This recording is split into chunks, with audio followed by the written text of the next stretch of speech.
This is Vikas Srivastav again, founder and CTO at AlmaBetter. So I welcome you all on this Tuesday evening, right? So yesterday we have talked about loops and iterations, right? So we discussed two major types of loops we have available in Python. So those are for loops and while loops, right? So we talked a lot about for loops, and we also talked about the while loop, right? So for loop, I wanted you guys to master, uh, right? And also the while loop, right? Of course, there was no much uh, comparatively there was lesser content for while loop. So I hope you got the idea of how we can perform a same set of actions repeatedly for different sort of elements which we are iterating over, right? So this gave you an idea that yeah, in Python we can make our lives a lot easier by having by repeating the same set of tasks in a loop, right? Rather than just writing everything for all those single elements which we want to iterate for, right? So it makes our life a lot easier. So today also we're going to discuss an continuation of the last class, or in a way an extension, right? So we're not going to discuss a new concept, but rather this is a concept which gives us a lot of aesthetics in writing our codes, and it's very useful in fact, right? So uh, this is what we call as list comprehension. So essentially we can convert a for loop statement into a list comprehension, and we can do the same task in just one line of code, right? Essentially there's no much difference, but there are certain differences which I will go through, and you'll be able to understand how list comprehensions can help us write a better aesthetic way of writing the same for loop, right? So there will be few nuances which I'll be discussing throughout the lecture, and I hopefully this lecture will be relatively smaller, as in this does not have a lot of content in it, but hopefully yeah, you'll be able to understand how we can do list comprehensions, and then of course towards the end we'll be discussing set comprehension or dictionary comprehension. So yeah, stay tuned for that. So let's first understand what is list comprehension, right? So list comprehensions are a tool for transforming one list or any iterable, right? So I already gave you the spoiler that we will have dictionary comprehension or set comprehension, right? So list comprehensions are a tool for transforming one list or any iterable into another list, or that particular iterable, right? So we can transform one particular dictionary into another dictionary, or we can transform one list into another list. So initially we'll be taking the example of list, okay, and we'll see how we can transform the elements of list, okay, and how we can perform certain operations using a list comprehension. Okay, so during this transformations, uh, elements can be conditionally included in the new list, right? So we can put on certain conditions which satisfy that particular condition. Those elements will be part of the new list, and we can transform each element as we want, right? So that's up to us. And okay, so list comprehensions on Python are great, but they can be sometimes tricky, because as I already told you, they're not here to solve a new problem, but they in fact provide a new syntax to solve an existing problem, right? So uh, an existing problem can be solved by using the method of your conventional for loops, but list comprehension, they provide a new syntax, and I would say a better aesthetic, okay, to solve those particular problems, right? So solutions look elegant in a way, okay, and because those are just one liners, so it's very easy to comprehend, and also they look elegant, so you can understand what's going on in a better way. Okay, so but of course that depends upon person to person. So some people might have a tendency to go with the usual for loop, but some people might find list comprehensions to be a better alternative. It is not per se an alternative, because I'll just tell you why. Because every list comprehension can be written as a for loop, right? But not every for loop can be rewritten as a list comprehensions, right? So there are only some specific set of for loops which can be written as list comprehension, but whatever list comprehension you have, they can definitely be written as a for loop, right? So it's not an alternative to your conventional for loops, but they help us write pretty good syntax for the same solution, which we can do using a for loop, right? So this is what's the difference between loops and comprehension, right? So uh, every list comprehension, they can be written as a for loop, but not every for loop can be rewritten as a list comprehension, right? So you should be able to understand what this means, right? So all the list comprehensions that you can come up with, they can be transformed to your usual for loop solutions. But every for loop solution you can have for a single a problem, that you cannot write as a list comprehension, right? So only a specific set of for loops will be able to transform into list comprehension. But in our use case, we'll find that it serves almost most of the problems that we can tackle using list comprehension. Okay, so that's why we're going to study list comprehension, right? So if it were the case that list comprehensions were utterly useless, we would not be even discussing this particular topic, right? But they have a lot of importance, and especially when we talk to a lot of Python developers, right? So they have a lot of um, uh, affinity towards using list comprehension, right? Okay, so one thing is, the key to understanding when to use list comprehension is to practice identifying problems that smell like list comprehension, right? So you'll need to do a lot of practice, and then you'll be able to understand, yeah, this problem I can definitely write a list comprehension rather than the traditional for loop, right? So I can simply do my task but just writing one line of code, and it would be it. Okay, so this is not something you'll get in the first class or with the first problem, but the more you practice, you'll get an idea that, yeah, this problem, it smells like list comprehension, right? So if you can rewrite your code to look just like this for loop, right, then you can also rewrite it as a list comprehension, right? So not, of course, it will not be valid in all the cases, because as you know, for all the for loops that we are going to write, they cannot be written as list comprehension. Okay, so let's take an example and let's see how we can do it, right? So I'll just try to recapitulate what we have studied yesterday, right? So yesterday, you remember, we had a list of numbers, right? So this was the list. The object name is list of numbers, which is in fact a list, and it has a bunch of numbers in it, right? So yesterday, what we are doing, let's say if we wanted to uh, do this particular task, right? So we were getting the squares of the numbers in that particular list. So by writing a usual for loop, how would you do it, right? So you simply create an empty list, right, which we called as squared numbers yesterday, right? And then you wrote something like for number in list of numbers, right? So you are familiar with the for statement, and then inside the for loop, you will append the square of each number to your squared numbers list, right? So you'll keep appending with each iteration, and then finally we can print our list of squared numbers. Okay, so yeah, so as you can see, so this is the list of our squared numbers. So this was the traditional way of solving this problem, and we learned about this yesterday, right? So let's see, can we do the same task using a list comprehension? Okay, so for now, I'm just going to give an example, but I will tell you, I'll break down how to write a list comprehension in detail so that you're familiar with what are the components of your list comprehension. Okay, so first thing, because we are talking about list comprehension, okay, so I hope you guys are aware of this particular English term comprehension, right? So you must have solved a lot of comprehension problems in your, let's say, English exams earlier, right? So comprehensions are in a way a passage or something like that, a similar sort of thing, right? So let's see how we can do the same set of tasks in which we have to get a list of the corresponding squares of those numbers in my original list, right? So this is our task, and let's see how we can do that using the list comprehension. So again, here I'll write my variable name here as similar to what we have earlier. This is the squared numbers, and now I'm going to write something. So of course, this is a list comprehension, so everything will be enclosed in the square brackets. Okay, so that part you know. Now what we are doing, so I'm writing some output expression here first. So something like number squared, the thing which we want for each element, right? So number squared for numbered in list of numbers. Okay, so compare this with this particular for loop code, right?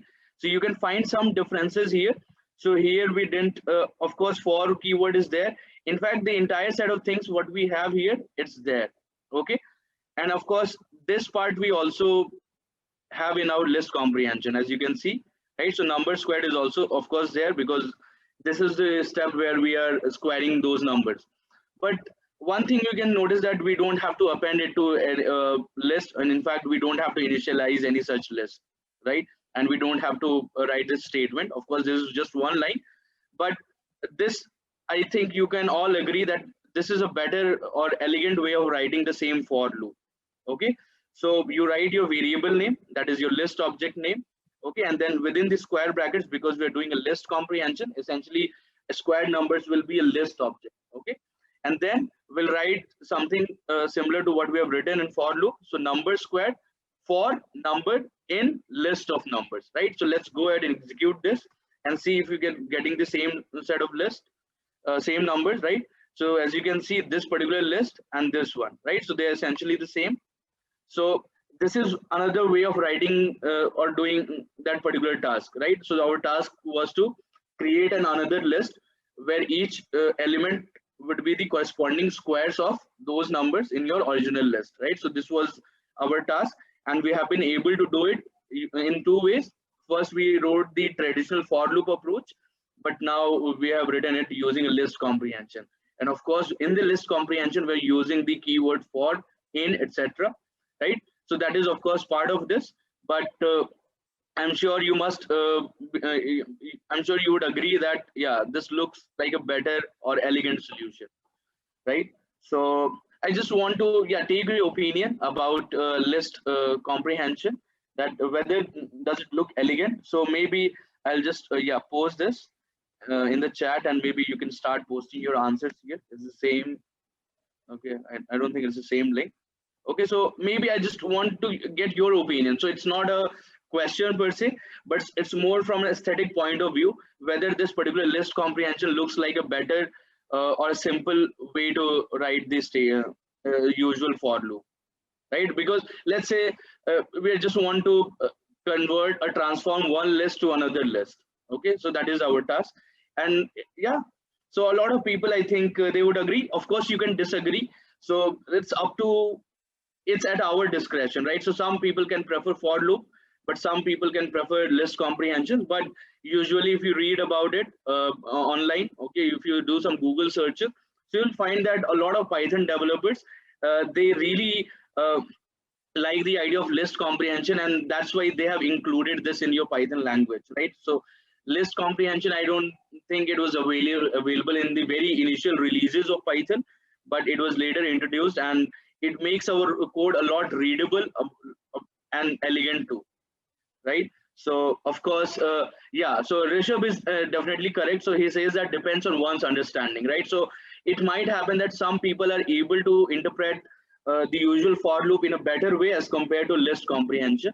But yeah, so if you are able to understand what a list comprehension is, what are its components, then I definitely think you will be able to do this in a better way. And of course, Rohan is saying that, yep, but what if multiple actions in for loop? Won't that be messy?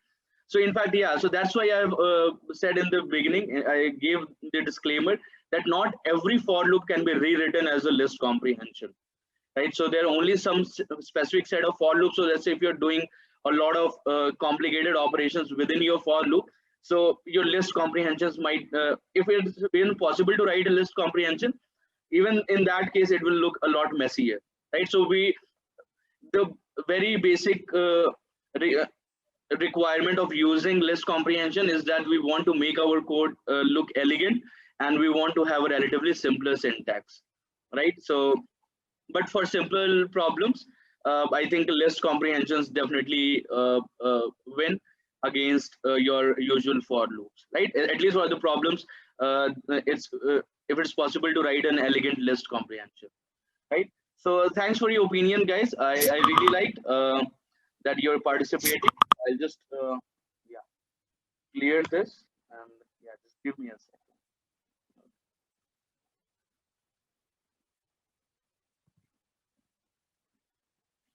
Yeah. Okay. So now we can go ahead and we can use some conditionals too, right? So You have learned about conditional statements like if, elif, else, etc.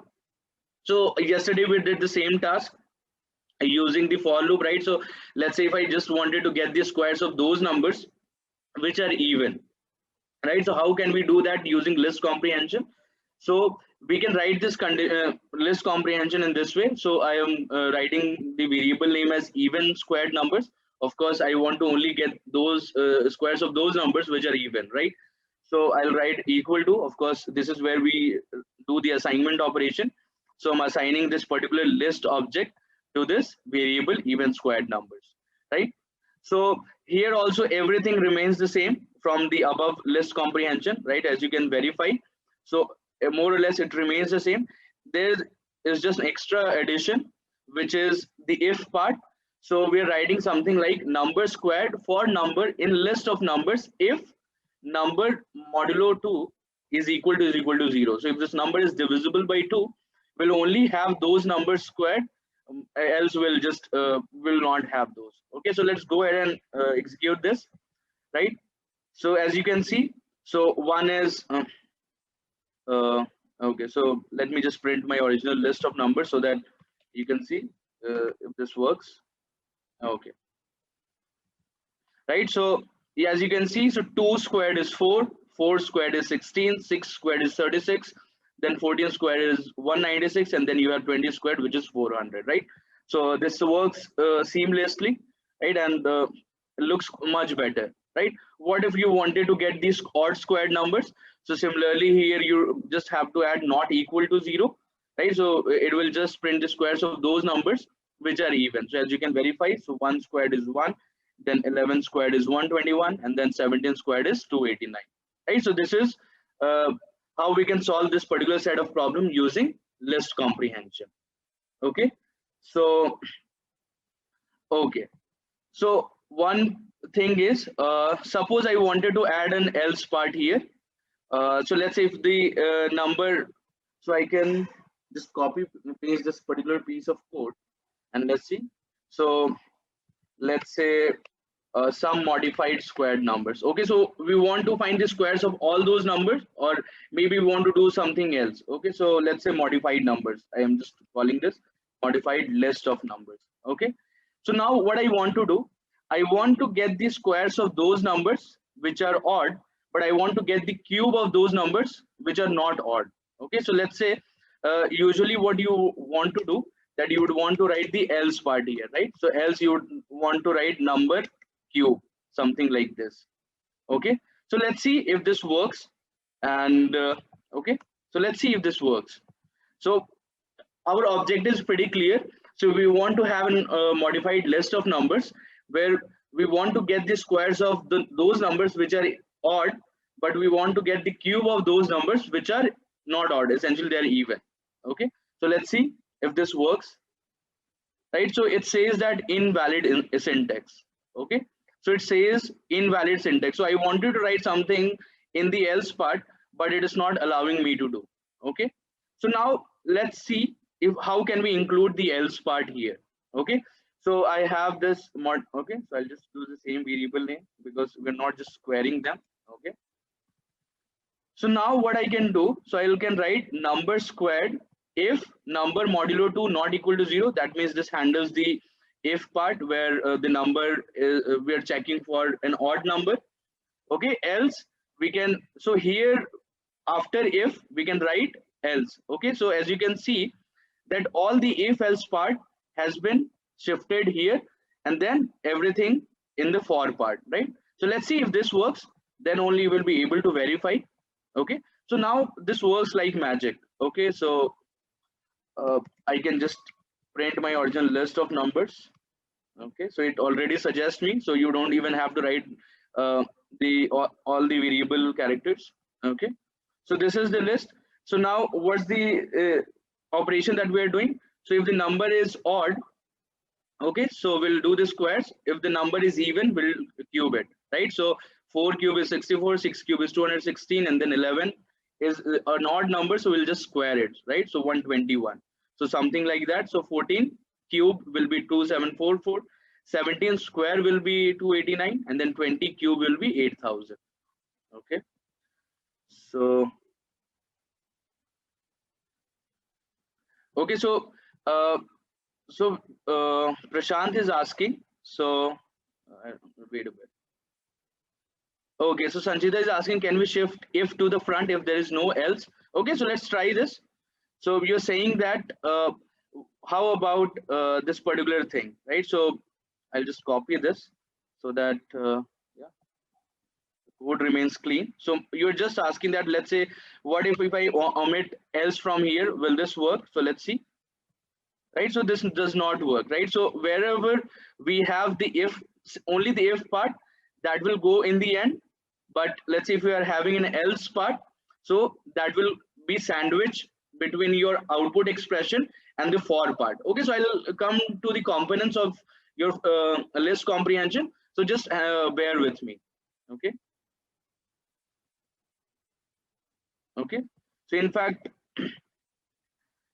all right, so let me just first walk you through the components of a list comprehension, and we can see what we can do. Okay, so a list comprehension consists of the following parts. So there is an input sequence, which is our original list or any such iterable object. Then the second is your variable, which represents the members of the input sequence, right? And then you have an optional predicate expression, right, which checks for some things. And then you have an output expression producing elements of the output list from members of the input list that satisfy the predicate. Okay, so let's break this down. So here, so as you can see, this is the output expression which we are having, right? So a list comprehension will always have an output expression. Then in the middle we have the input sequence, and of course the variable, right? So which is the for part, right? So for number in list of numbers, so this number is nothing but a variable representing members of the input sequence, right? Because we are iterating in turn, element by element, right? So this number is essentially a variable representing members of the input sequence. So in this case, our input sequence is nothing but the list of numbers, right? And then you have an optional predicate, right? So why optional? Because it's up to us, right? So whether you want to use the if part or not, right? And as I told you, this optional predicate will be sandwiched between these two red blocks if there is an else part. Okay, so that will have, but if you're only having the if part, so we'll have this optional predicate at the right. Okay, so this is the basic basic components of your list comprehension. So I'll just repeat for you guys, right? So this is the output expression. Okay, so this is what we want to, this is the transformation which we want to apply on all the members of our input sequence, right? So this is the transformation, or you can also equivalently call output expression, right? So here I am just squaring this that number which satisfy this optional predicate, right? And then of course we have this variable which is essentially taking the value of the member in your input sequence turn by turn or iteration by iteration. And then we have this input sequence which in this case is nothing but our list of numbers. And then of course you have the optional predicate. Okay, so optional predicate is, as the name suggests, it's optional, right? So it's up to you whether you want to include the optional predicate or not, right? So um, so as you might have already realized here, that in this case, let's say if you wanted to only have the even squared numbers, so our in this list comprehension, the size is smaller than the original, right? Because we're only doing the transformation on those elements which satisfy that particular condition, right? And what was the condition? Whether that particular element is even or not. Okay, so that was the condition, and that's why, as you can see, so in the initial list we had 8 numbers, but only 5 numbers satisfied our optional predicate condition, and that's why in this final list we have only 5 elements. Okay, so I hope this is clear. So I'll just tell you about this. So the iterator part iterates through each number of the input sequence list of number, right? So this is your iterator part, right? So it iterates through each number of the input sequence list of numbers. Then your predicate checks if the member is even. Okay, and if the member is even, then it is passed to the output expression to become a member of the output list. Okay, so I can repeat this for you guys once again, right? So the iterator part, which is the one in the middle in this case.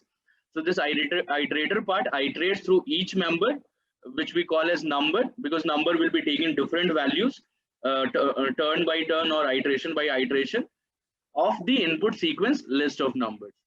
Then the predicate checks if the member is even. So if the member is even, then it is passed to the output expression, that is this number is passed to the output expression, and then the output expression is calculated or evaluated, and then it becomes a member of the output list. Okay, so this is how list comprehension works. Okay, so can I know from you guys if you are able to understand the structure of the list comprehension as of now, right? So of course we can have a lot more intricacies in this, but I just want to know if you understand the overall structure of the list comprehension, right? So I think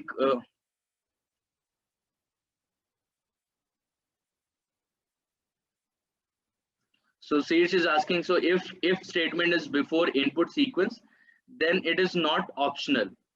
Okay, so here let's say if you wanted to write if before it, right? So we're not able to do this, right? Because this says that this is an invalid syntax. So uh, in the list comprehension, when we just want to use this predicate, right? That is your if, or we want to do some additional check, right? So this is our predicate, right? So our predicate is essentially doing a conditional check on each element, right? And if that element is even, then only it will pass that element to the output expression to be evaluated and added to the final output list. Okay, but as you can see, if you just write if here, yeah, so it throws this error, which is syntax error, right? So uh, people who developed the idea of list comprehension and build it into the Python language, right? So they have done this for some specific reasons. Okay. Okay. So this is the overall structure of the list comprehension. Okay, and of course you are free to do any sort of experiment. In fact, I encourage you, as I've been doing this over the course of last 7-8 days, right? So whatever questions you have in your mind, right? So you have the notebook with you, right? And then try to do as many experiments as possible. Okay, so if you think that can we add this, can we add that or not, right? So eventually when you do these experiments on your own, you will come up with you'll develop a solid understanding, right? So of course I can teach you whatever you want, you are expecting from me, right? I can do those things, but there are a lot of things which will augment your learning in a much better way, right? So there are a lot of things which you can experiment around. Yeah, you can fiddle around with your codes, and you see what's the corresponding output, and you try to come up with an explanation whether this explanation seems reasonable, and then you can discuss in the forum and with your colleagues or maybe with me, that yeah, this is the explanation I am coming up with, does it make sense? Okay, so whatever experiments you want to do, right? So let's say you want to play around with the if else part, you want to play around with the elif part.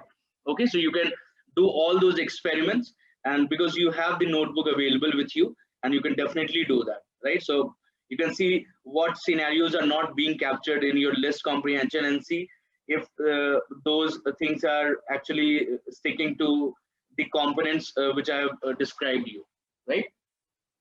So overall, a standard list comprehension looks like this. Okay, so we have the output expression, then we have an iterator part in which we are iterating over each elements of our input sequence, or what we can also call the member. Okay, so you don't have to get confused when I say element or member, right? So they're essentially the same thing, right? So these are just pure English jargon, and I think you should be able to uh, make of it that yeah, they are interchangeable, right? So I'm not introducing any new concept or anything as such. So I'm just calling elements as members, right? So we can call that, right? So that's we have that liberty with us. Okay, so okay, so this was your for loop. right? So in your for loop, how did you write the code to get the even squared numbers? So you wrote even squared numbers, so you initialize a list, okay, and then you wrote a for loop, so for number in list of numbers, and then you did an additional if check, so if number modulo 2 equals to 0, and then in the indentation you add that corresponding element if it verifies the or satisfies the if condition, okay. So you'll be appending the square of that particular number which satisfies the if check, okay. And in the list comprehension we can do the same set of things but just writing this piece of code, right? So here one thing is that you don't have to worry about the indentation. Of course you need to worry about, let's say if you want to include the else part, so this will go this will get sandwiched between your output expression and your iterator part, right? If you have the else statement, else if you just have a single if statement, so your output expression is on the leftmost part, then you have the iterator part, and then you have the predicate, right? So which we also call as optional predicate, because an optional predicate is optional, right? So whether if you want to do an if check or not, that depends upon you, and of course it depends upon the use case you're trying to solve, right? So let's just recap what we learned. So how did we convert our for loop into a list comprehension? So we're copying the variable assignment for our new empty list, right? So this is what we are doing. Then we are copying the expression number squared, right, from our so just try to see what are the common components in these two things, right? Of course this variable name, of course, right? Of course you can have different variable name, but it is essentially the same thing, because in this variable we're going to store a list object, right? So that is one thing. Then you have this number squared common, right? So number squared is common in here as well, okay. So you have this here, and then you have the entire for part in your list comprehension too, right? So you have the entire for part here, and then also you have the if part, right? So you have the if part here, right? So you can see a lot of things, a lot of components are common as as compared to the for loop case, but uh, we don't have to worry much about the indentation part. Of course Python gives you automated indentation, that is really a wonderful property and a really handy feature, but as you can see we don't have to write append here, right? So okay, so Rohan is asking, so can we use comprehensions in case of multiple predicates, that is situations with elif, right? So uh, it might be possible, it might be not be possible, it depends upon how complex your structure is, right? So it might not be possible to include a lot of checks at once, and that's why I asked you guys, right? So it's not possible to write every for loop as a list comprehension, and going forward if you want to use list comprehension, only use it in the situations where it's simple to write, right? So if your list comprehension is quite complicated, and even if that's possible, you don't have to do that, because it uh, it eliminates or it removes that facility which we're having with list comprehension, right? So that element of elegance or uh, that feeling of a good aesthetic, right? So we have a simpler syntax, so those will be getting lost when we try to include a lot of different conditions, right? So list comprehensions are not meant for that, they're not designed for that, but instead they're meant to handle those simple for loops in which, let's say if we want to have a simple condition, right, and we want to do those particular tasks, right? So as I already told you, so not every for loop can be written as a list comprehension. I think you guys should be able to verify whether you are able to include the if elif part or not, right? So list comprehensions, as Rishabh is saying, they're designed for better understanding instead of making it messier, right? So Chitranjan, so yeah, we'll talk about tuple, set, and dictionary comprehensions, but just hang on with me for now, okay? So we'll be discussing that today. Yeah, no problem. Okay. So yeah, and so thirdly, yeah, we copied the for loop part, and in fact, yeah, we skipped this colon here, right? So we did not write any colon. So I think you should be able to make sense of it. And then we also wrote the if part, but and also without the colon, right? So we didn't have to keep these things in mind about indentation or the colon, etc. We could simply write in this fashion. Okay, so it provides an elegant way of writing the same for loop. Okay, so now let's talk about nested for loop. So can we in fact do that, right? So let's say I have a list of numbers, okay, and I'll just add num2 here. Okay, so I'm creating an empty list and I'm storing that in a variable called list of numbers. Then I'm writing my first for loop, right? So this is the top for loop, so which is for num1 in range 4, right? So you know what will be the output of range from 4 from the previous class.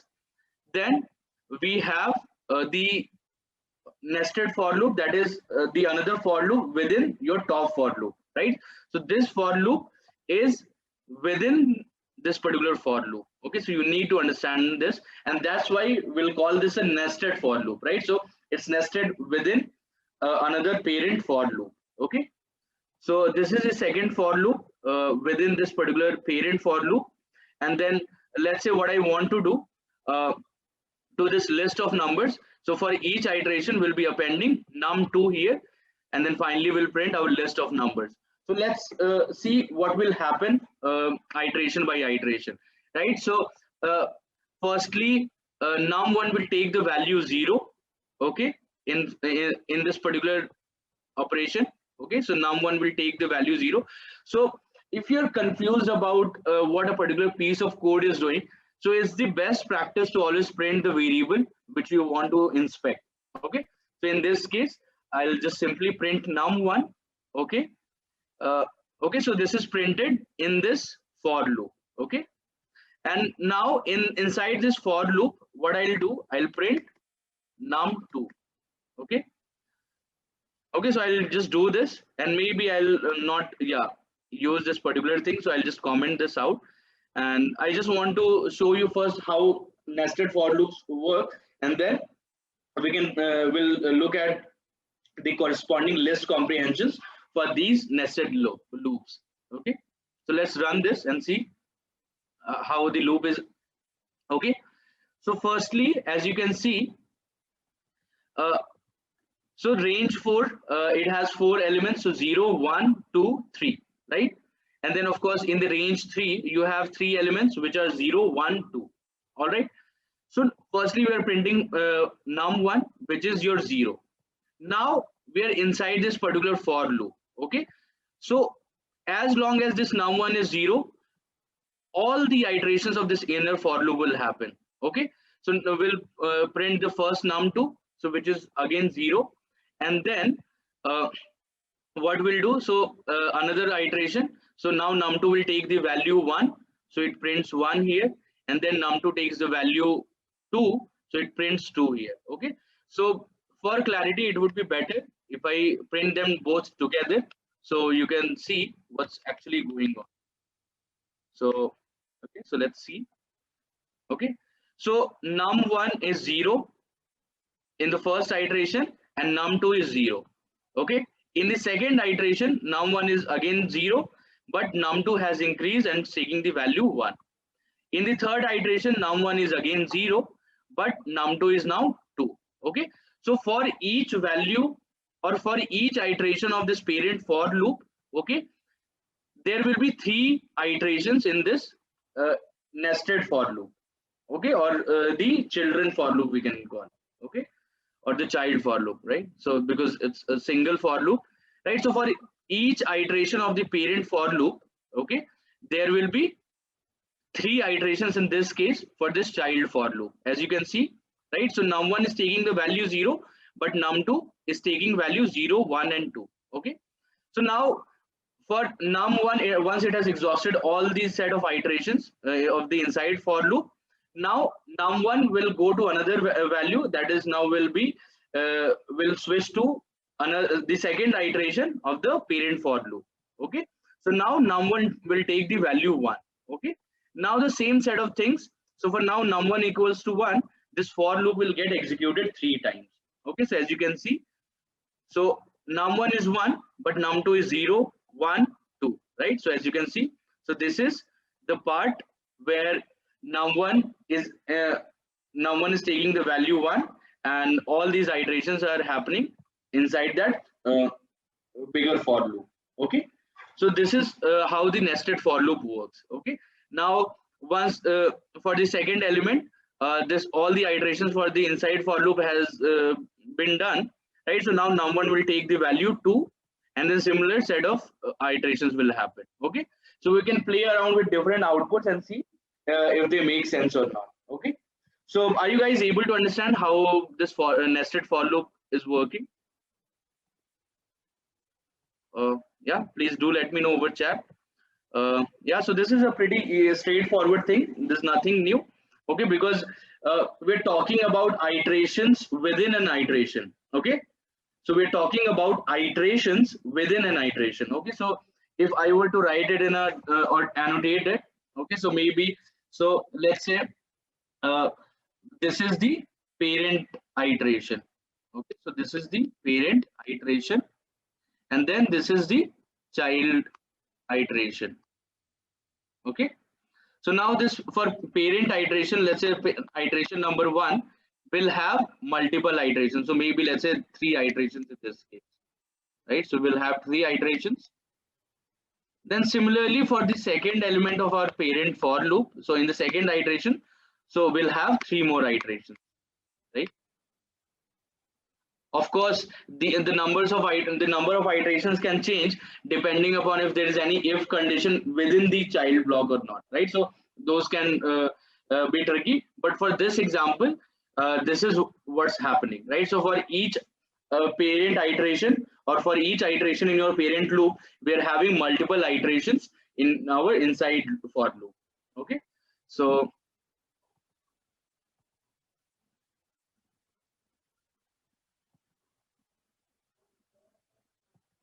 okay, so okay, that's great, right? So only when as sheets is totally correct, so only when the all the inner iterations are complete, then only we'll jump on to the next iteration of the outer for loop. Okay, so I hope that makes sense, right? So this is our outer for loop, right? And this is our inner for loop, right? So once all the iterations inside your inner for loop has happened, right, for a single iteration in your outside for loop, then only it will jump to the next iteration of your outer for loop. Okay, so I hope that makes sense. Okay, so now let's see how can we write the corresponding for loop. So maybe, yeah, I was first trying to tell you how this nested for loop works. Now let's see if we can do this. Okay, so now here what we are doing, right? So we have the same set of for loop, and in fact the same number of iterations, but here in our list of numbers we are appending this num2. Okay, of course we can append num1, but let's, in this example, we are appending num2. Okay, so let's go ahead and run this and see what is the output we are getting, right? So in the very first iteration, num2 is taking the value 0. Okay, now in the second iteration, num2 is taking the value 1. In the third iteration, num2 is taking the value 2. Now coming to the fourth iteration, so num2 is now again taking the value 0. Okay, so because in the fourth iteration, so num1 will move to will take another value which is 1, right? And that's why this inner for loop will run again all the iterations, right? So that's why we have a 0, 1, 2 repeated 4 times, right? So 0, 1, 2 are coming from the inside for loop, right? Because here of course I am appending num2, and because we have 4 sets of 0, 1, 2, right? As you can see, these are 4 sets of 0, 1, 2. That is because in our outside for loop we have mentioned it to go through 4 iterations. Okay, so that's what we are saying, right? So are you able to understand how we are getting this particular list, and if yeah, this makes sense? So yeah, uh,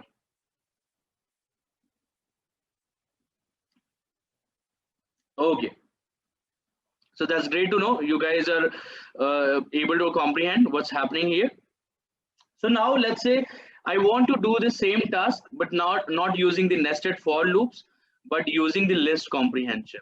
Okay, so let's see how that works.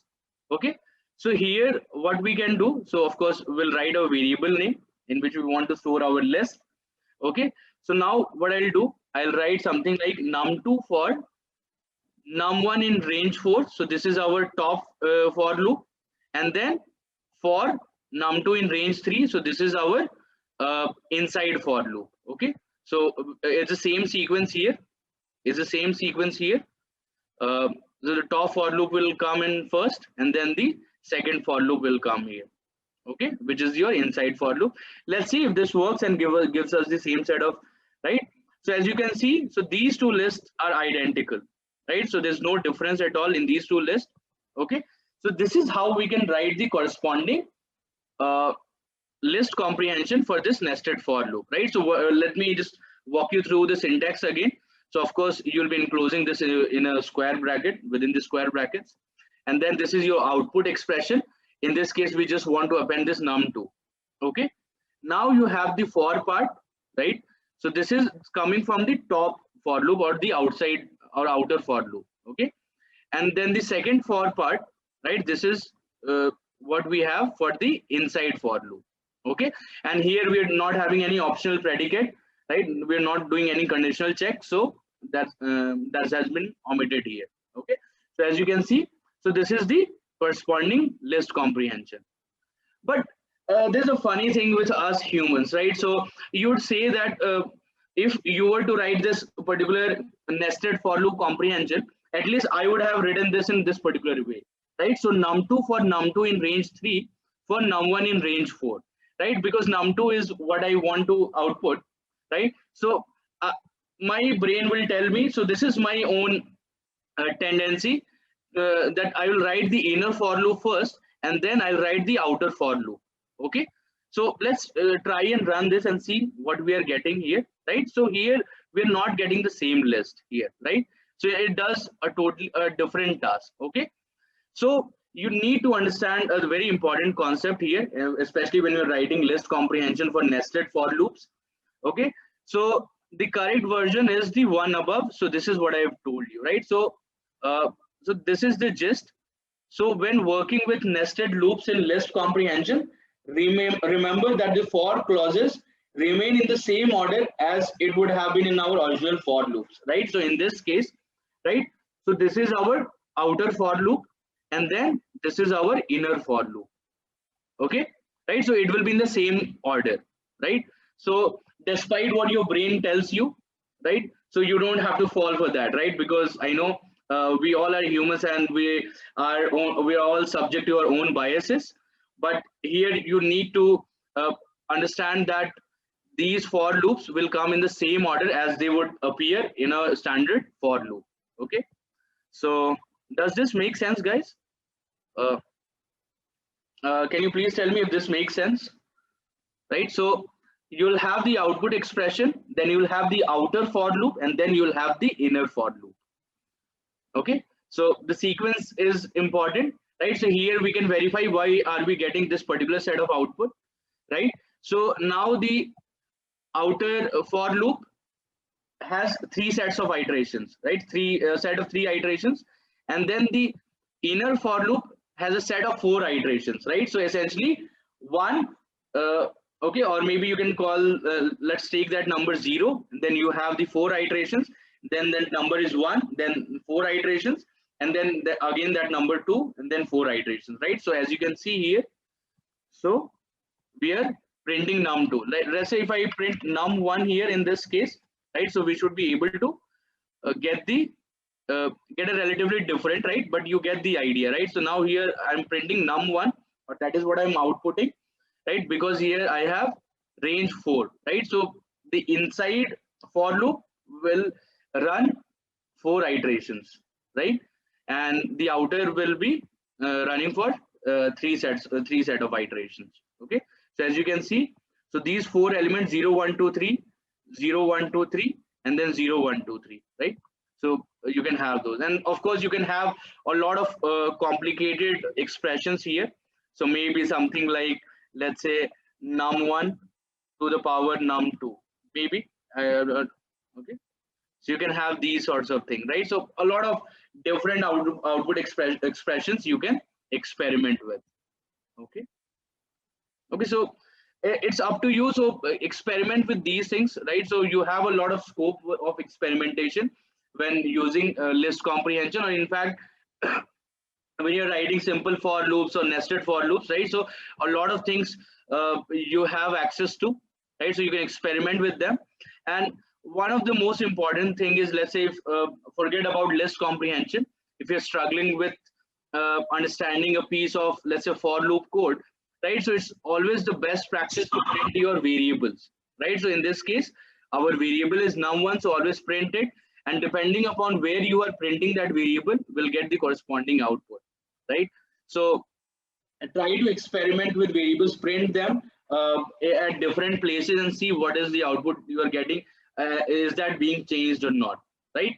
So maybe what I can do, I can print my list of numbers here, right? So there are a lot of things. So I can print my list of numbers here, and right. So, and I might omit this one, right? So yeah, so as you can see, so this is how all the elements are being appended one by one, right? So as you can see here, so 0, then 0 1 0 1 2. Now this is done. So this here we are at the end of all the 3 iterations for the first outer iteration, right?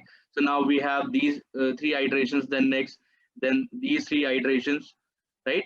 And the fourth, and then for the fourth iteration we have these 3 iterations, right? So I hope you are able to understand what's going on here, right? So okay, that's great, guys. Okay, so okay, now okay, so I've got the confirmation from you guys, so I have this green signal, so I can move forward now. So uh, what we'll do, okay, so up till now, okay, so let's run this particular piece of code as well before we jump on to another use case. Okay, so let's take this particular example. So now I want to create a list of list. Okay, so all elements in my list will be a list itself. Okay, so this is what I want to create. So let's look at this particular piece of code. Okay, so I have created a variable which I'm calling as list of lists, which is evident. Okay, and then of course these two for part, right? So as you can see here, and then here in list of list, I'm appending an empty list firstly. Okay, so I'm appending an empty list, and in this empty list I'll be appending all the numbers from which are coming from these iterations. Okay, so when you run this particular piece of code, okay, so because I'm appending num1 here, okay, so let's say if I append num2, right, so you'll be able to see, right? So 0 1 2, so this is one element which will come from the first iteration. Then this particular list element which has 3 elements within it, right, this will come from the second iteration of num1, right? So this is what I'm specifying here, right? So num2, num1, right? So for corresponding to that particular element, it will, right? So this is the index, right? So firstly num1 is 0, so list of list 0, uh, that is the first element, right? And then we'll append in sequence all these num2 we are getting from this particular inside for loop, right? So I think, yeah, this should be clear to you. And then of course you can play around with num1. So let's say if I want to just append num1, so as you can see the corresponding output will get changed, right? Because for each iteration here, uh, right, so for each element in this case, so all these iterations have value 0, because num1 is coming from the outer for loop, and this will carry the same value for all the 3 iterations inside this for loop. Okay, so that's why it's seeing 3 zeros here. Okay, so okay, so we can write the corresponding list comprehension. So if we want to create a list of list, so my output expression now will be a list only, right? Output expression, right? So I'm not talking about the entire thing, of course that will be a list, but my output expression, right? So output expression is a list now, right? Because now we want to have a list of lists, okay? And then of course you can write some condition for num1 in range, okay? And then if num1 greater than equal to 1, okay? So now here, okay, so let's see what's happening, okay? So inside this for loop, okay, so here this creates, so for this creates this particular element, okay, for one iteration or for one value of num1. So in our, so in this case, let's say we are iterating over four values, right? So 0 1 2 3, right? But only three elements are greater than equal to 1, that is 1 2 and 3, okay? So that's why we are getting three lists within this bigger list, okay? So are you able to understand this particular list comprehension, guys? Can you please let me know? Right, so this is also similar to what we have discussed earlier, right? So here now, because we wanted to have a list of lists, okay, so that's why this inner part is coming earlier, okay? So because it's already inside this list, okay, so for each iteration this will run for 3 times, okay? So I'll just explain this again, definitely, okay?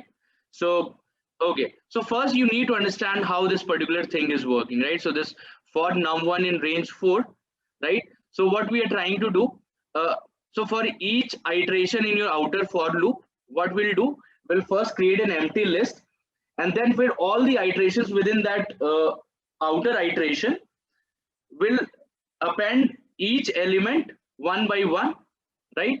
So we are first creating the empty list element, right? So this is, let's say, empty list element. If you are confused, okay, always it's a very good practice to print list of lists, okay?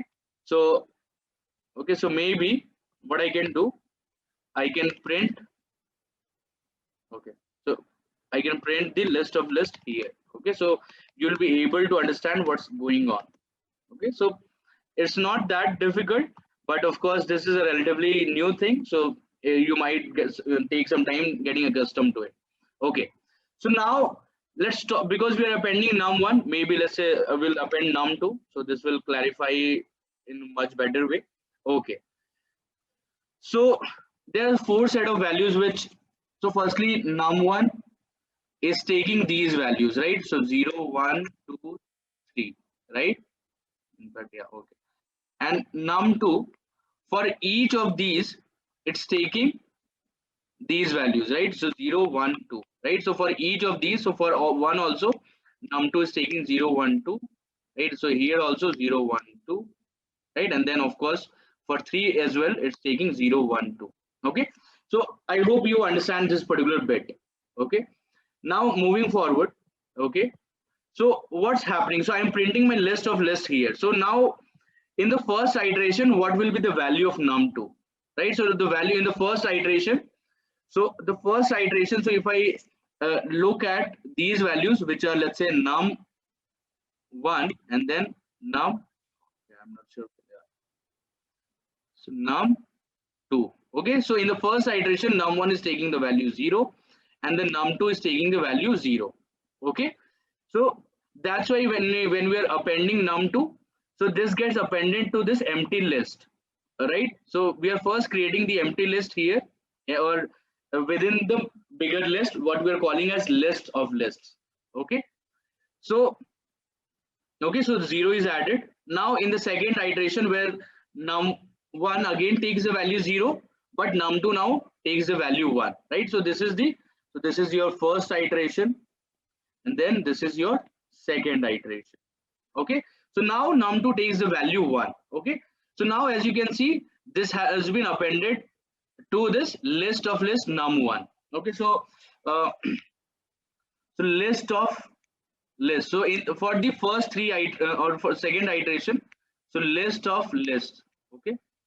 So what I'm saying that this, for this particular one, okay, so what we want to add, we want to so for in this element, okay, so this is a list element, right?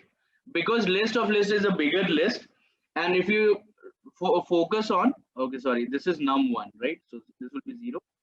So this is this particular list, okay, the inside list. Now in this case, what's happening? So list of list bracket 0, right? So this is essentially your inside list, okay, and two elements have been added to this inside list in this way, right? So 0 comma 1. Now in the third iteration also, what's happening, right? So num1 is taking the value 0, num2 is taking the value 2, okay. So now list of list 0, which is again this the first element of our bigger list, right? So what is the first element of our bigger list? So that is a list itself, right? So because 0 1 2 0 1 which we have, right? So this is 0 1, right? So this is the list I'm talking about, right? Which is 0 comma 1. So when in the third iteration 2 will be appended to this inner list. So now we'll have a sub list which consists of the elements 0 comma 1 comma 2, right? So now let's clear this up. So now what happens? So in the fourth iteration, so what will happen? Num1 will take the value 1, okay, and then your num2 will take the value 0, okay. This makes sense. So this is for fourth iteration, okay. So now in the fourth iteration, because num1 value has changed, so this list of list num1, right? So now that corresponds to the second element, and we have already added an empty list as the second element, okay. So now in this empty list, we'll just keep appending numbers in all the three iterations which are coming from this particular thing, right? So for all these values, right? So where num1 is 1 and then num2 is 0, then where num1 is 1 and then num2 is 1, and then num1 is 1 and then num2 is again 2, right? So this is the fifth iteration, and then this is the sixth iteration, okay.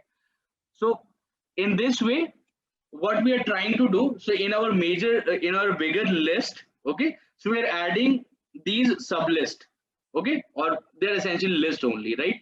And in all of these list or sub list, we have three elements. And why are there three elements? Because I'm appending num2 here, right? And this particular set of iteration is running 3 times for each outer iteration, okay. So right, so for each value of num1, right? So here num1 is fixed, but we have 3 iterations or 3 different values of num2. So that's why we are getting this particular piece of thing, okay. So I hope you can understand this, okay. So now we understand the for part. Now let's see how the list comprehension part is working, okay.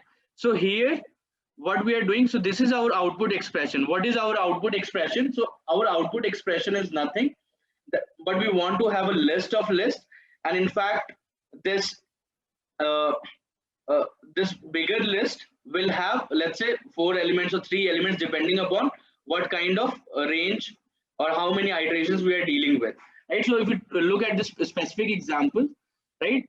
So for let's not put this condition firstly, okay. So I'll not put any optional predicate. I want to keep things simple, okay.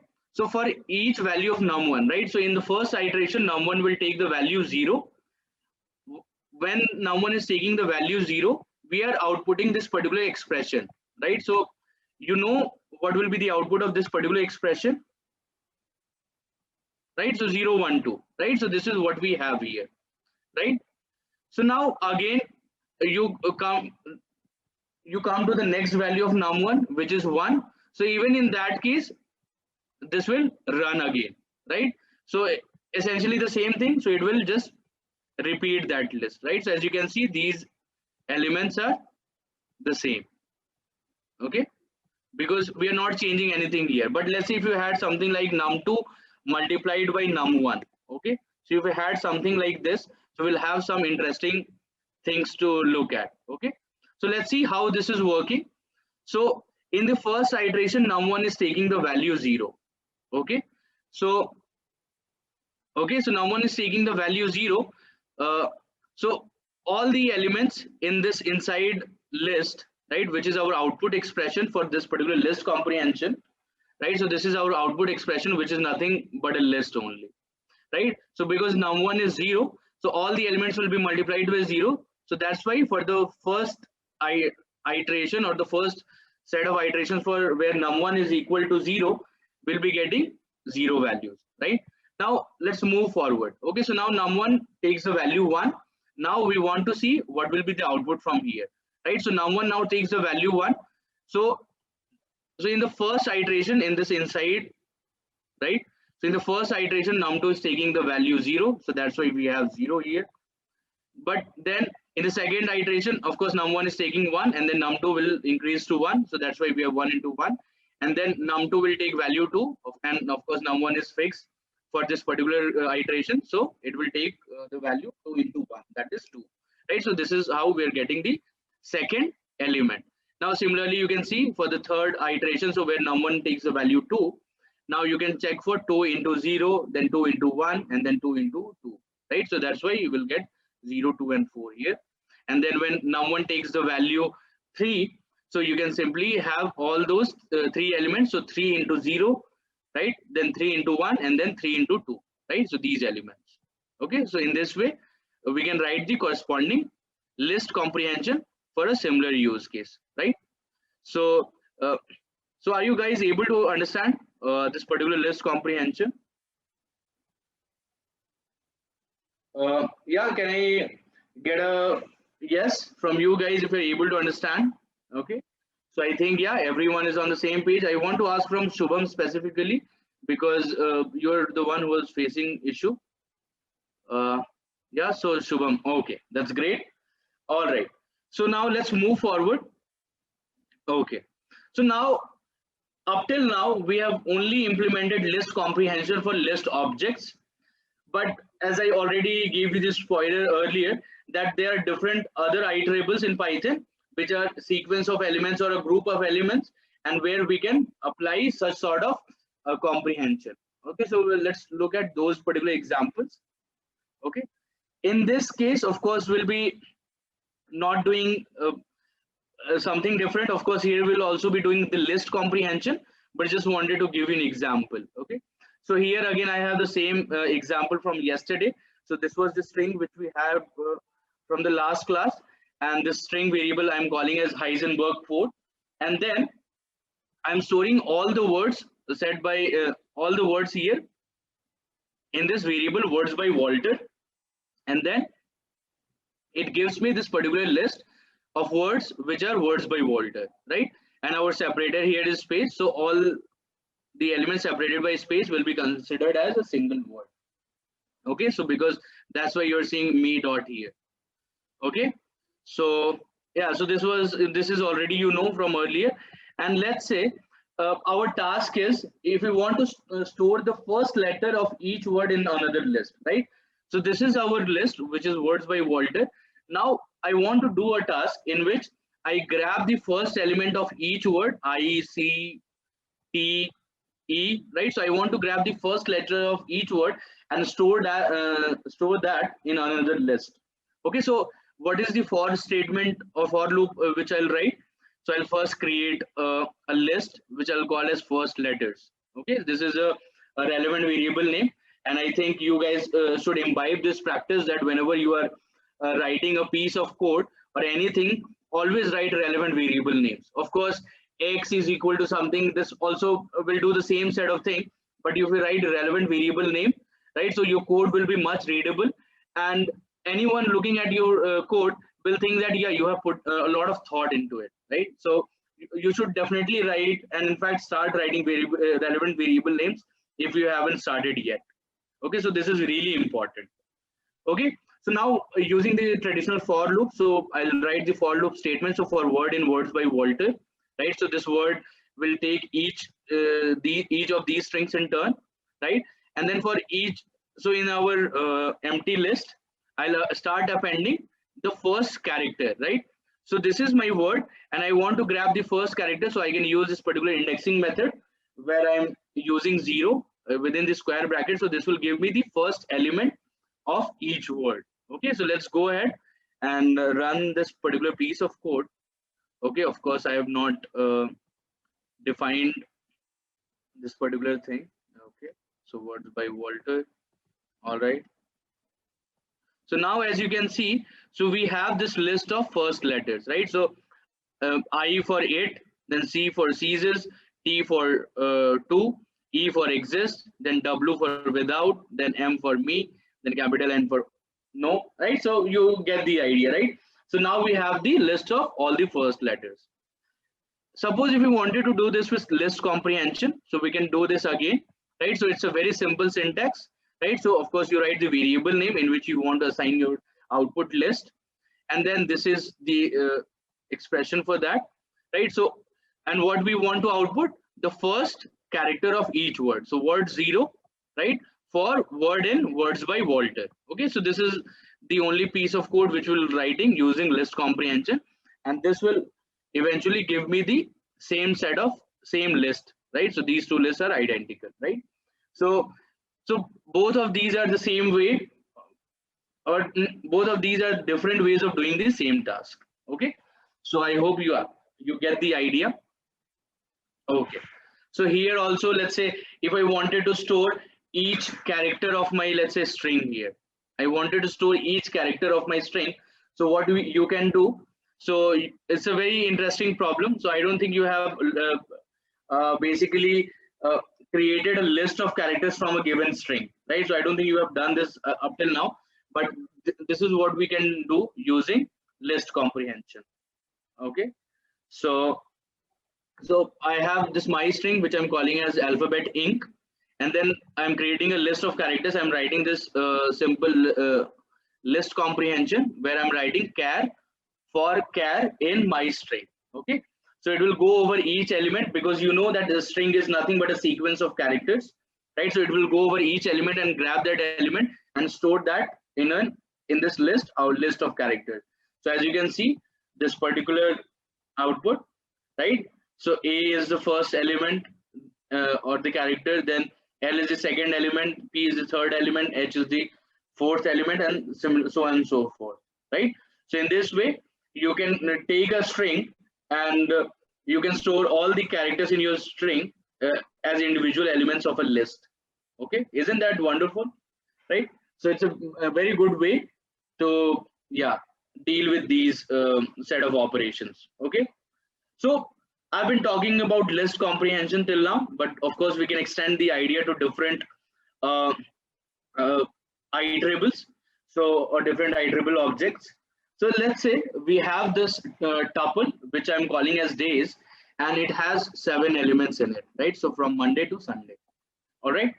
So now what I want to do, I want to remove day.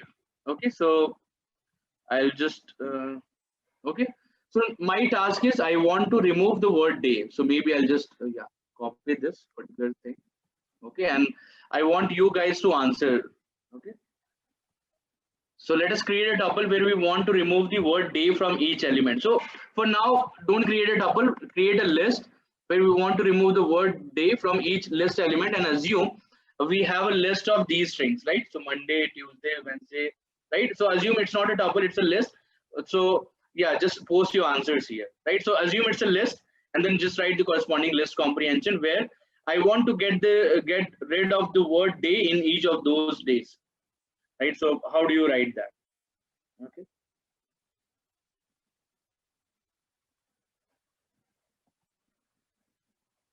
Okay. So day -3. Uh, okay. So okay. So you want so we don't want the last 3 elements, right? Uh, so we don't want the last 3 elements. So I think Prashant has written correctly, right? So colon -3. So we're starting from the first element, and then we're going to the uh, fourth last element, right? So we're skipping. We're not considering in the slice the third last element, the second last element, and of course the last element. Okay. So Sanjita is still writing. Okay. So okay. So I think you guys get the idea, and I want everyone to participate in this particular exercises, right? So I'm not seeing answer from Said. I don't think I'm seeing answer from you. Not a lot of people, right? So eventually, if you do not participate in these discussions, you will be losing credits, right? So because it's up to it's up to the discretion of the instructor. Okay, so please post your answer even if it's wrong, right? So there's no shame about it, right? Because you're still in the learning phase, and it's in fact it's better to make mistakes now than to make mistakes in the later phase, right? So I can see a lot of people. I can point you guys out. Uh, okay. Okay. So yeah, that's fine. So let's see how we can write this. So of course, if this were a list, okay. So maybe what I'll do. So I'll just create this. So I'll call this list of days. Okay. Okay. So I'll just remove this, right? So every parenthesis, everything can change your objective to something entirely different, right? So here uh, I have this list of 7 elements, but if I had square brackets outside, then this will be a list with just one element, where that element is a tuple, and that tuple element has 7 elements within it, right? So you need to really understand the importance of all the brackets and things like those, right? For now, I want to have a list with 7 elements. Okay, so this is my list of days, and then I can print simply day, and I want only to grab till the last fourth element for day in list of days. Okay, so let's see what this gives me. Right, so this gives me Mon, Tues, Wednesday, Thurs, Friday, Saturday, Sun. Okay, so this yeah, helps us do our task. Okay, so I can remove this from here now. So consider this days, this tuple days, right? So this is a tuple with 7 elements. Now we want to do the same set of comprehension, but now not for list, but for a tuple. Okay. So here what we can do. Okay. So let's say if I don't use the term tuple here, I just wanted to write it as I was writing for list, right? So in list we are enclosing everything within the square brackets. Okay. So let's try to see this, and we can of course print days without day, right? So it says okay, so I have not defined this, that's fine. Okay, so let's see. Okay, so this works, right? So this gives you a list. Okay, of course. Okay, no, I gave a bracket here. Okay, so so this would be a tuple comprehension if you wanted to extend this idea of comprehension to tuples. Okay, so let's see what we are getting here, right? So here we are getting something called generator object. Ideally what you were expecting, we would be getting something like Mon, right? So Q, something like this, all these elements enclosed within the parenthesis, right? But this is not what we are getting, right? So this is what we call a generator object. You don't have to bother about this at this moment. I'll talk about generator object later on.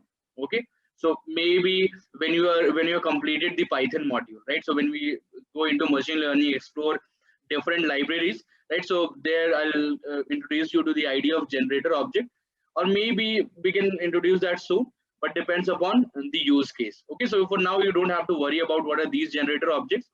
So the takeaway from this particular thing is here we cannot only make our work with these parentheses, we also have to write the so what we can do instead, we can use the tuple keyword, right? And then it will give us this particular thing.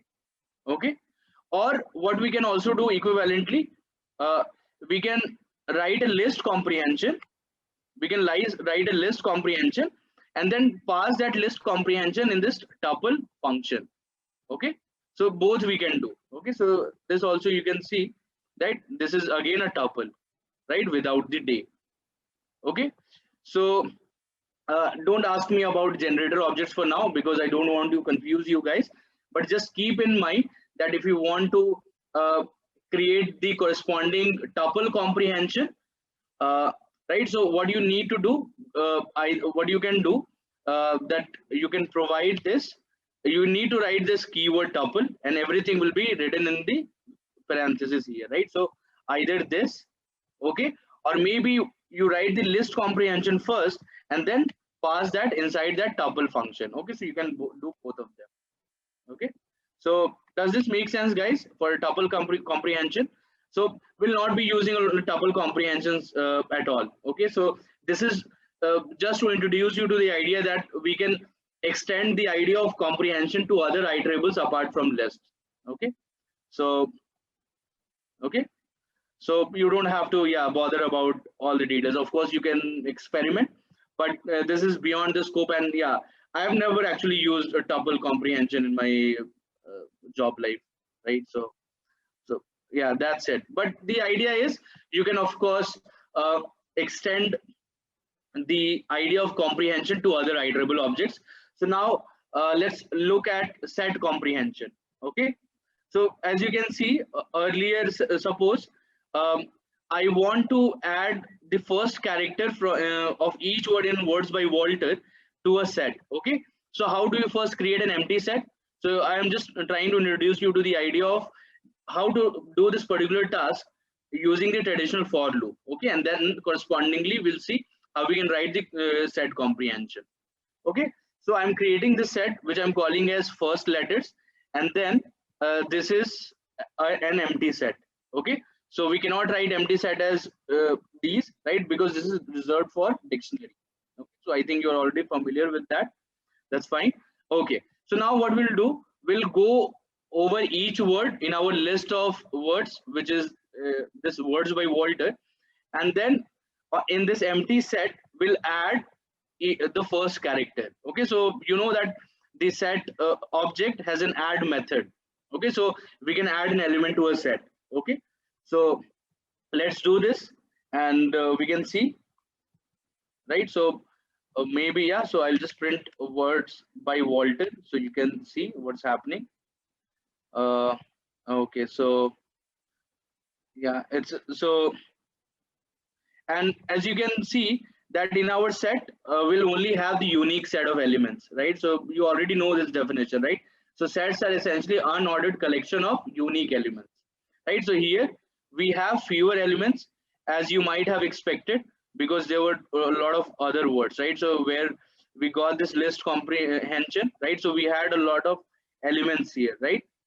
And in fact we had repeated elements, but because there's a property of set that each element will be unique, right? So this is what we are getting, right? This is what we are getting. Now we can write the corresponding set comprehension. So we can write our variable, right, equal to, now we'll assign the set to this variable. So this is our set comprehension that we are writing. So of course we'll write that within the curly braces, and this is our output expression, and then of course this is the for loop part. Okay, so let's go ahead and run this, and so this will give me these elements. Okay, is this essentially these two sets are the same. Okay. All right, so this is how we do set comprehension, right? And of course you'd hardly find any use case where you would be using set comprehension, right? So the most important takeaway from this particular lecture is the idea of list comprehension, right? So mostly we'll be using list comprehension or dictionary comprehension, which I'm just coming to, right? So now let's see how we can write dictionary comprehensions. So you remember from the last classes that we had this list of tuples, right? So this country city list. Okay, so let's run this particular piece of code. So we'll get the list of tuples. Now we can call the dict function, and then in the argument we can provide this list of tuples, which will convert this list of tuples to a dictionary where each key will be the first element of each tuple element, and the value for that key will be the second element of each tuple element. If that sounds convoluted, you need to just think and understand what I'm trying to say, right? So there are four tuple elements here, right? So each element is a tuple only, right?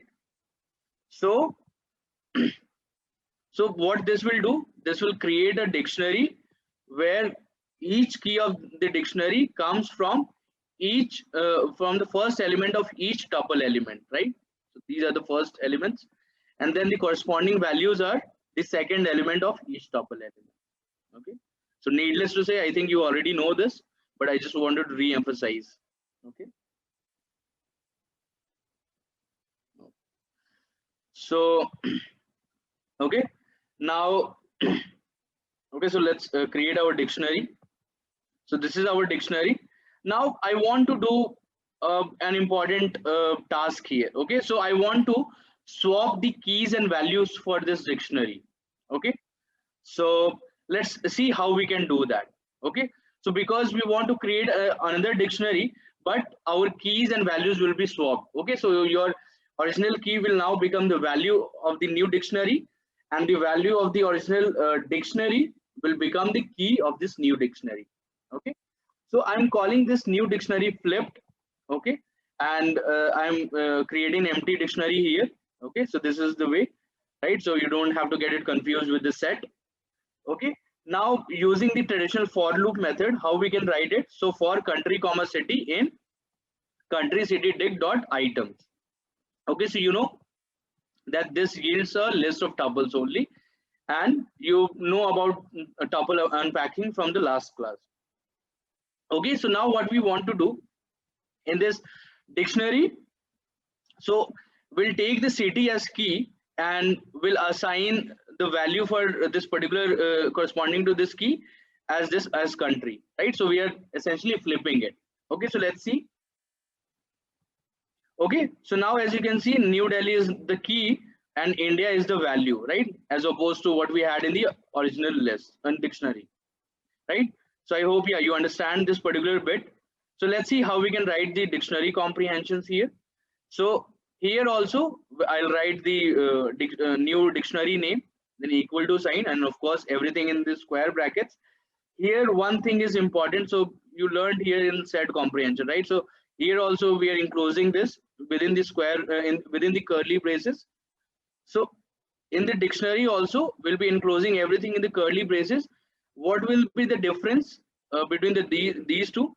So here we'll have colon between your key and value, right? So here we just had one element, right? So we just had a one element, we did not have key value pair, right? So you remember in dictionary each element is nothing but a key value pair. Okay, so let's see this dictionary comprehension. So of course this is the same part, this is the same part from above, but now my city, which is the value, this will come before the colon, and my country will come to the right of the colon, right? So this means that city is the key now and country is the value. Okay, so I hope, yeah, you get this idea, and we can see, right? So New Delhi, it's the same thing which we have gotten from the for loop above, right? So New Delhi is now the key and India is the corresponding value for that key. Okay, so we can do conditional checks as well, right? So again I am re-emphasizing on this. So this is the output expression. Okay, so this is the output expression, this is your iterator part. Okay, and this is your optional predicate. Okay, in this above case we did not have any optional predicate, but we have this here. Okay, so if country, so here what I'm trying to say, so we'll only have those elements in which country starts with either the letter E or capital A. Okay, so here, so we'll have only those elements in which the country, this particular country was starting with either A or E, right? Or in fact you can also do it reverse, so you can simply write not in.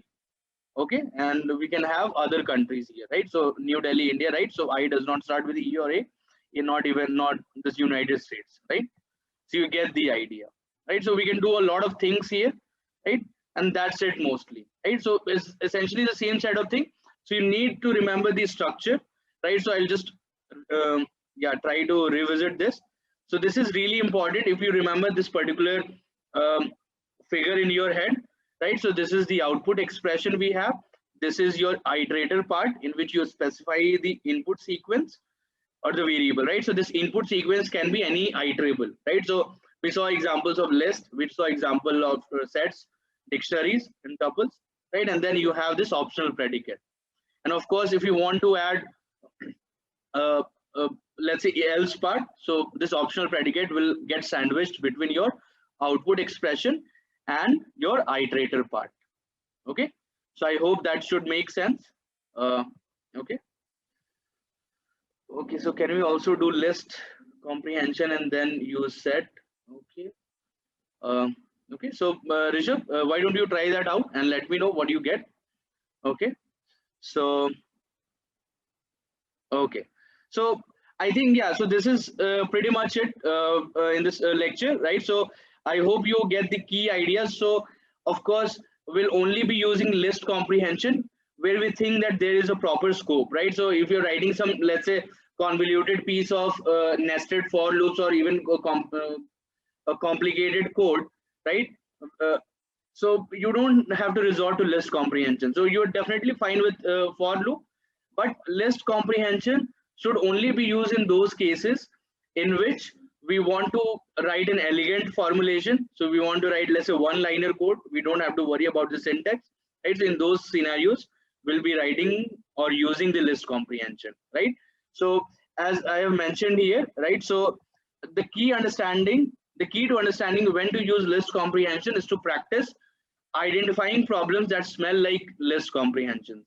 Okay, so you need to do some practice and you'll get a knack of identifying, yeah, this problem I can definitely use list comprehension to create this particular list, or you, of course, you can do other iterations, right? So I would suggest you guys to use list comprehension and also dictionary comprehension. Okay, so dictionary comprehension is also useful. Let's say you want to create another dictionary, but you want to have some, let's say, transformed elements, or you might want to have a subset of elements based on certain conditions. So you can use dictionary or list comprehension, and these two are used quite more often than not. Okay, so thanks guys again for joining in today's session. So I hope, yeah, you again learned something useful today. And if you did not, so just go back and revisit the material, go through the recording again, and hopefully things will become clear, right? So thanks again and have a good night. Hoping to, yeah, see you all tomorrow then. Okay, so bye, cheers, have a good night.